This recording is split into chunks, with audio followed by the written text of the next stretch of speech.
Magsitayo ang lahat para sa isang panalangin. Sa ngalan ng Ama, ng Anak, Espiritu Santo. Magandang araw mga bata!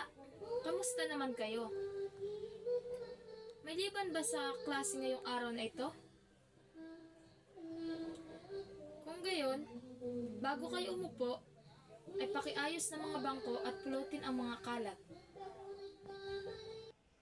Bago tayo dumako sa ating bagong aralin, ay magbalik-aral muna tayo tungkol sa tinalakay natin kahapon. Ang tinalakay natin kahapon ay tungkol sa gampanin ng mamayang Pilipino.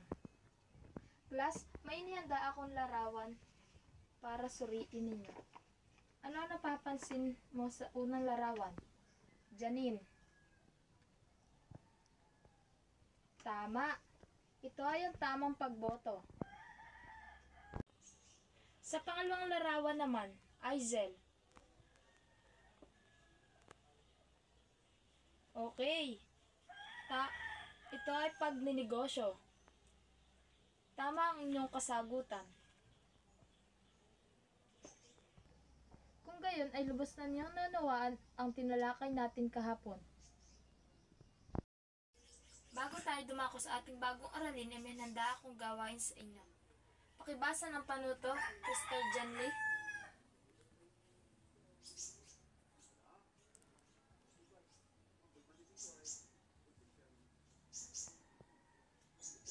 Sinong gustong sumagot sa letter A? Janine. Tama ba ang kasagutan ni Janine? Tama. Ito ay sektor. Sa letter B, Jaris.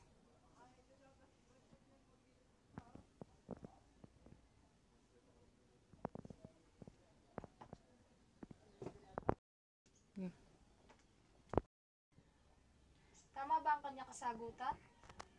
Okay, tama.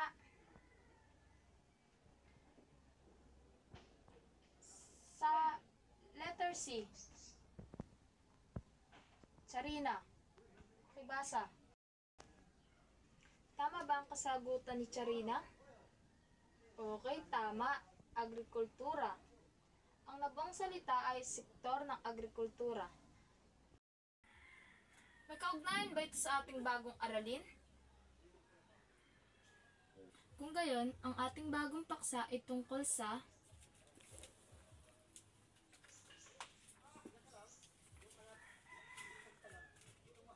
basahin ng sabay-sabay.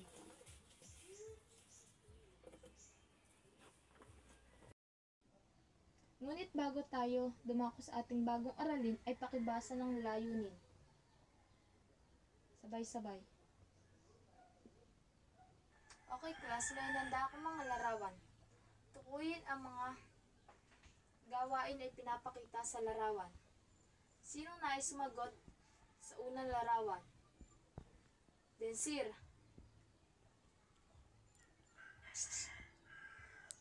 Paghahalaman, tama ba ang kanyang kasagutan? Okay, tama. Sa pangalawang larawan, Dominic.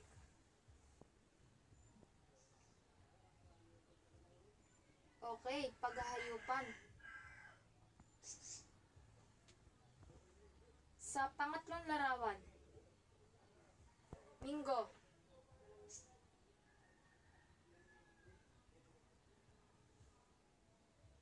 Panggugubat. Tama ba ang kanyang kasagutan?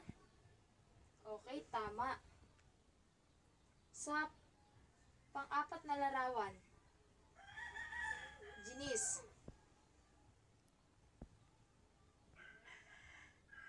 Pangingisda. Tama ba ang kanyang kasagutan? Okay, tama. Okay class, may inihanda akong teksto sa inyo upang basahin ninyo. Bibigyan ko lang kayo ng 5 minuto para basahin ito. Tapos na ba ang lahat? Kung tapos na, ay may inihanda akong pamprosesong tanong.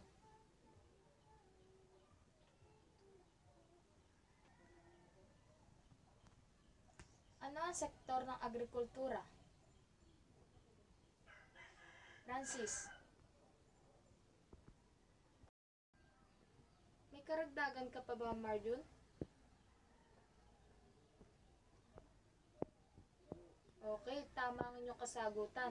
Ang agrikultura ay isang agham na nagpaparami ng mga hayop, pagtatanim ng halaman, pangingisda at paggugubat.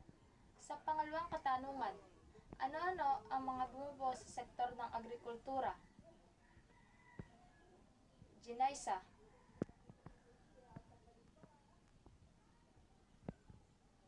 Iba pang kasagutan? Julian? Okay. Ang bumubuo sa sektor ng agrikultura ay ang pangingisda, paghahayupan, panggugubat, at pagtatanim. Sa huling katanungan, ano-ano ang kahalagahan ng sektor ng agrikultura? Joylyn.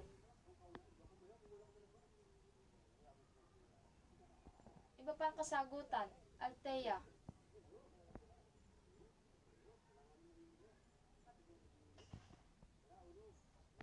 Okay, tama ang inyong mga sagot.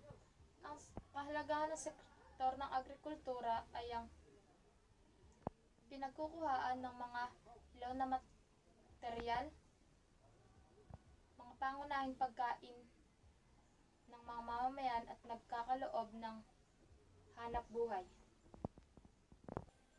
Sa ikatlong katanungan, ano ang mga ginagampanan ng paghahalaman, paghahayupan, pangingisda at paggugubat? Antoinette.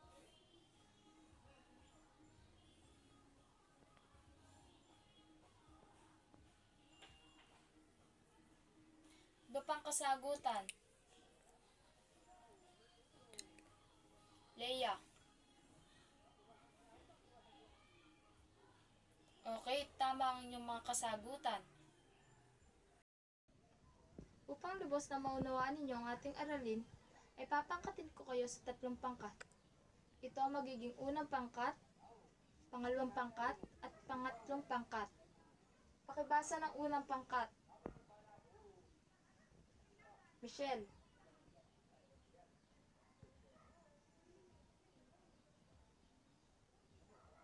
Ikalawang pangkat, Alejandre.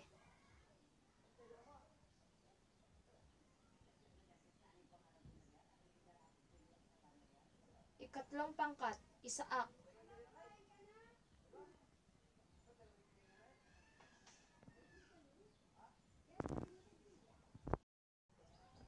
Maaari na kayong pumunta sa inyong mga kagrupo at bibigyan ko lang kayo ng 5 minuto upang gawain ang mga gawain. Tapos na ba ang lahat? Kung tapos na, ay pumunta na kayo sa inyong mga sariling upuan. Ang unang pangkat ang unang mag-present.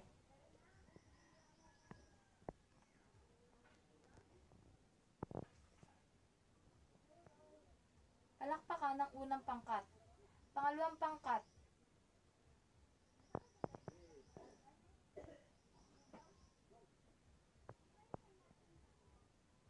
Palakpakan ang pangalawang pangkat.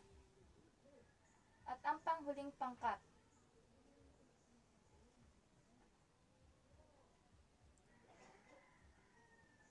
Palakpakan ang huling pangkat.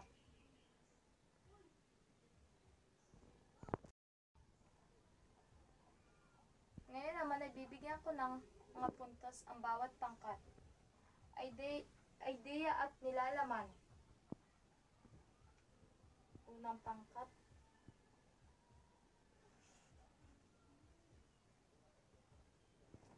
Pangalawang pangkat. Pangatlong pangkat. Pagkakaisa at pagpartisipasyon ng miyembro. Unang pangkat.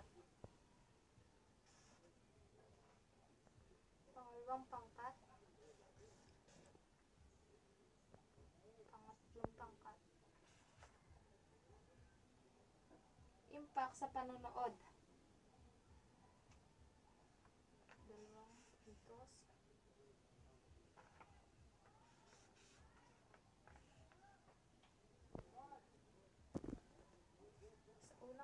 pangkat ay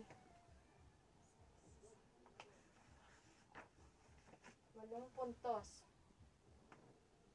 Sa pangalawang pangkat, 10 puntos. At sa panghuling pangkat, 8 puntos. Palakpakan ang inyong mga sarili. May inihanda akong gawain sa inyo. Pakibasa ng panuto, Carmen.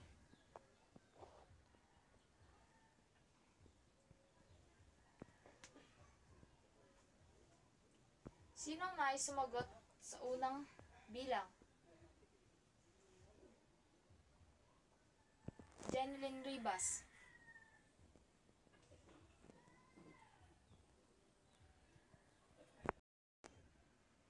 Tama ba ang kanyang kasagutan?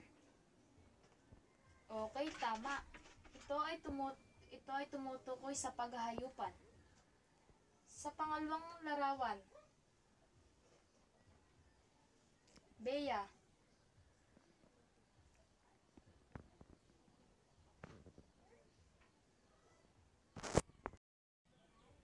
Tama ba ang kanyang kasagutan?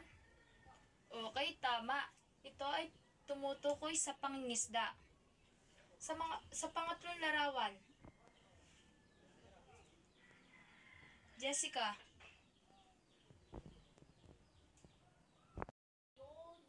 Tama ba ang kanyang kasagutan? Okay, tama. Ito ay tumutukoy sa paghahalaman. Sa huling larawan, Lawrence. Tama ba ang kanyang kasagutan? Okay, tama. Ito ay tumutukoy sa paggugubat. Dadako na tayo sa paglalapat. Paano nakakatulong ang sektor ng agrikultura sa pamumuhay ng mga tao sa komunidad? Joyce.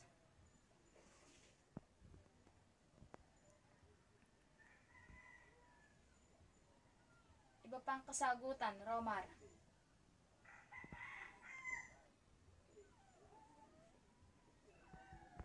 Okay, tama ang inyong mga kasagutan. Sa inyong palagay, sapat ba ang naitulong ng sektor ng agrikultura sa pamumuhay ng maraming Pilipino? Bakit? Dominic.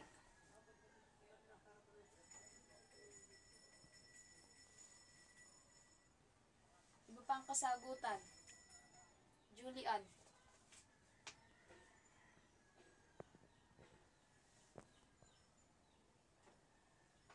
Okay, tama ang inyong mga kasagutan. Paano ka magiging kaakibat upang maitaguyod ang sektor ng agrikultura? Paliwanag ito. Michelle.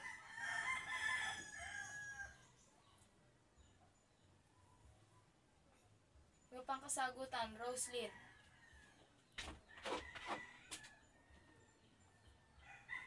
Okay, tama ang inyong kasagutan. Palakpakan ang inyong mga sarili. Okay, class, may nanda akong gawain sa inyo. Pakibasa ng panuto, John Rowe.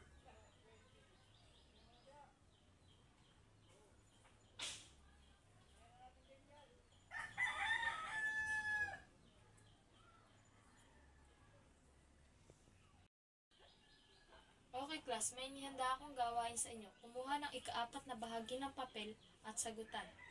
Pakibasa ng panuto, John Rowe.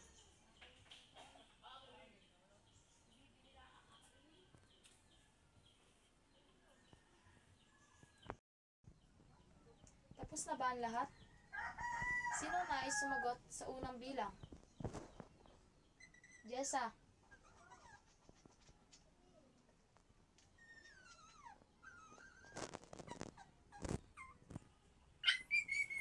Sa pangalawang bilang, Charlene.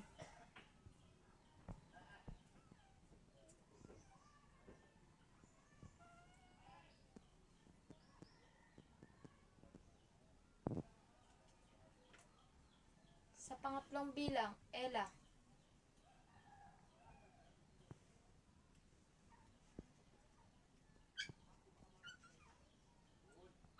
ika-4 na bilang. Minggo.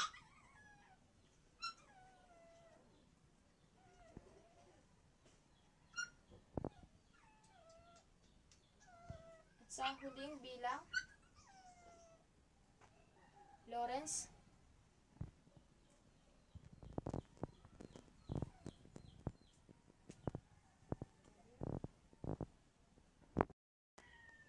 Sa inyong palagay, tama ba ang kanyang kasagutan? Okay, tama. Magaling. Sa pangalawang bilang, tama ba ang kanyang kasagutan? Sa pangalawa, tama ba ang kanyang kasagutan? Okay, tama. Sa pangatlong bilang, tama ba ang kanyang kasagutan? Okay, tama. Magaling. Sa ika-4 na bilang, tama ba ang kanyang kasagutan? Okay, tama. Sa ika-5 bilang, tama ba ang kanyang kasagutan? Okay, tama. Magaling. Lubos niyo talagang naunawa ng ating aralin. Palakpakan ang inyong mga sarili. Sino nakakuha ng 5?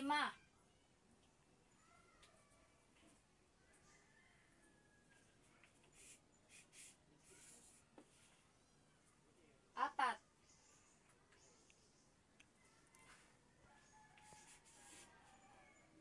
3. 2.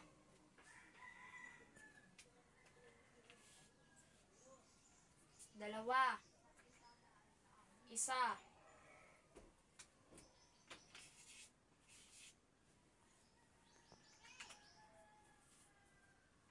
Ngayon naman ay may handa akong takdang aralin. Pakibasa ng sabay-sabay.